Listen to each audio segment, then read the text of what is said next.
একজন মুমিন হিসেবে নিজেকে দাবি করেন এবং নিজেকে একজন মুসলমান হিসেবে দাবি করেন, এরপর তার উপর সর্বপ্রথম যে বিষয়টা লাজেম হয়ে যায় সেটা হচ্ছে নামাজ। ঈমান আনার পরে সর্বপ্রথম তার দায়িত্ব হচ্ছে নামাজ আদায় করা। আমরা জানি ইসলামের 5টি খুঁটি রয়েছে, খুঁটি নামে আমরা এটাকে চিনি, বা ইসলামের 4টি মূল ভিত্তি। সেটা হচ্ছে কি? ঈমান, নামাজ, রোজা, হজ, যাকাত। তো ঈমান হচ্ছে সর্বাগ্যে। আপনি ঈমান আনা ছাড়া সারাদিন মসজিদে বসে নামাজ পড়লে কোনো লাভ হবে না, কারণ আপনি আল্লাহকেই বিশ্বাস করেন না, তাহলে আপনি কার জন্য নামাজ পড়তেছেন? তো ঈমান আনার পরে সর্বপ্রথম সবচেয়ে গুরুত্বপূর্ণ একজন মুসলমান হিসেবে আমাদের দায়িত্ব হচ্ছে নামাজ আদায় করা। এভাবে যাকাত দেওয়া।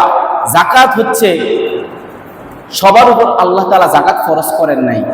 প্রতিটি সমাজের যত মুসলিম আছে সকল মুসলিমদের মধ্যে যাদের উপর কি রয়েছে?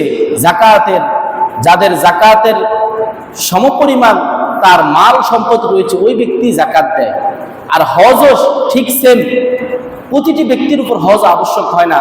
যে ব্যক্তি হজ করার জন্য মদিনা শরীফ, মক্কা শরীফে গিয়ে নিজের যেই যাতায়াত বাড়া এবং নিজের যদি সামর্থ্য থাকে, তাহলে হজও জীবনে একবার করা ফরজ। এভাবে রমজানের রোজা মাসে একবার আসে, বছরে একবার আসে, 1 মাস, এরপর শেষ। কিন্তু নামাজ এমন একটা বিধান যেটা আমার আপনার কোনো কারোর জন্য এটা কোনো কি নেই, মানে এমন কোনো নির্দিষ্ট পার্সন নেই যে তার জন্য নামাজ, তার জন্য নামাজ নেই, এমন কোনো বিধান নেই। আমি আপনি যখন আমাদেরকে একজন মুসলমান হিসেবে দাবি করব এবং আমি আপনি যখন একজন বালেগ হয়ে যাব, বালেগ, আকলমান, বুদ্ধিমান, অর্থাৎ যে পাগল না, তার উপরে নামাজ ফরজ হয়ে যায়। নামাজের কি পরিমাণ গুরুত্ব, কোরআনে অসংখ্য আয়াত রয়েছে, অসংখ্য হাদিস রয়েছে, যেটা সারাদিন বললেও শেষ হবে না। নামাজের বিষয়ে আল্লাহ তাআলা এমন বিধান দিয়েছেন যে আপনি যদি দাঁড়িয়ে দাঁড়িয়ে নামাজ না পড়তে পারেন, তাহলে বসে বসে নামাজ পড়েন। যদি আপনার দাঁড়াতে সক্ষমতা না থাকে, আপনার পায়ে ব্যথা বা বিভিন্ন সমস্যা থাকে, তাহলে বসে নামাজ পড়েন। যদি বসে পড়ার তৌফিকও না থাকে, তাহলে শুয়ে শুয়ে পড়েন।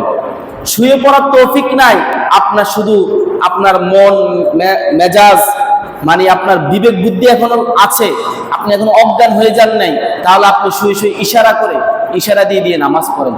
কি পরিমাণ গুরুত্ব হলে আল্লাহ তাআলা এইভাবে একজন ব্যক্তি অসুস্থ কিন্তু তার কি বিবেক বুদ্ধি এখনো ঠিক আছে, সে এখনো পাগল হয় নাই, মারা যায় নাই, তাকে বলতেছে তুমি ইশারায় নামাজ পড়ো। মানে নামাজের কোনো কি নেই, মাপ নাই। এমন না আপনি একটু অসুস্থ নামাজ পড়লেন না। তো নামাজের কি পরিমাণ গুরুত্ব, এটা যদি আমরা একটু চিন্তা করি, তাহলে বোঝা যায় যে আল্লাহ তাআলা কোনো অবস্থাতেই নামাজকে ছাড় দেন নাই। যে বলছেন তুমি যদি একবারে অসুস্থ হয়ে যাও, তাহলেও ইশারা করে হইলেও নামাজ পড়ো, তারপরও নামাজের কোনো কি নেই, ছাড় নাই। এভাবে হাদিসের মধ্যে, কোরআনের মধ্যে অসংখ্য আয়াত রয়েছে যেগুলোর মাধ্যমে নামাজের গুরুত্ব ফুটে ওঠে। হাদিসের মধ্যে তো রয়েছে, রাসূল করিম সাল্লাল্লাহু আলাইহি ওয়াসাল্লাম বলেন, একজন মুমিন আর কাফেরের মাঝখানে পার্থক্য করার একটা হচ্ছে নামাজ। নামাজের মাধ্যমে আপনি কি মুসলমান কিনা সেটাই পার্থক্য হয়ে যাবে। একজন মুসলমান হিসেবে আপনি নামাজ পড়বেন, আর যে মুসলিম না, যে আল্লাহ তাআলাকে স্বীকার করে না, যে আল্লাহকে রব হিসেবে স্বীকার করে না, সে নামাজ পড়বে না। এটাই স্বাভাবিক। আজকে দুঃখজনক বিষয়, আজকে চায়ের দোকানে, বিভিন্ন দুনিয়াবি আড্ডায় আমাদের লোকে ভরপুর দেখা যায়, কিন্তু মসজিদে নামাজের জন্য মানুষ পাওয়া যায় না, লোক পাওয়া যায় না। তো ওই সমস্ত ব্যক্তি এখন বুঝতেছে না, কিন্তু যেদিন তাদের হায়াত শেষ হয়ে যাবে, যেদিন তাদের মওত হয়ে যাবে, সেদিন তাদের অবশ্যই তখন আর বুঝে কোনো লাভ হবে না, তখন তাদের আযাব শুরু হয়ে যাবে। আল্লাহ তাআলা কোরআনের মধ্যে অসংখ্য আয়াত এনেছেন নামাজের গুরুত্ব বোঝানোর জন্য। আল্লাহ তাআলা বলেন সূরা মুমিনুনের প্রথমে আল্লাহ তাআলা বলেন, ক্বাদ আফলাহাল মুমিনুন আল্লাযীনা হুম ফী সালাতিহিম খাশিউন। ক্বাদ আফলাহাল মুমিনুন, একজন মুমিন তো তিনি সফল হয়ে গিয়েছেন। আমি আপনি যদি মুমিন হতে পারি, তাহলে আমি আপনি সফল। আল্লাহ তাআলা নিজেই ঘোষণা দিয়ে দিয়েছেন, কদ আফলাহাল মুমিনুন, আমি আপনি যদি খাঁটি সত্যিকারের মুমিন হতে পারি তাহলে আমি আপনি সফল। কিন্তু মুমিন হতে হলে আমার আপনার কি কি গুণাবলী লাগবে সেটাও আল্লাহ তাআলা বলে দিয়েছেন। পরবর্তী আয়াতে আল্লাহ তাআলা বলেন, আল্লাযীনা হুম ফি সালাতিহিম আল্লাযীনা হুম ফি সালাতিহিম খাশিউন। মুমিন তো ওই ব্যক্তি যে ব্যক্তি তার নামাজের ব্যাপারে যত্নবান হয়, যে ব্যক্তি খুশু খুদুয়ের সাথে নামাজ আদায় করে। এভাবে এই সূরার মধ্যে আল্লাহ তাআলা কয়েকটি আয়াত পরে আল্লাহ তাআলা আবার নামাজের গুরুত্ব বুঝাতে গিয়ে বলেন, আল্লাযীনা হুম আলা সালাওয়াতিহিম ইউহাফিজুন।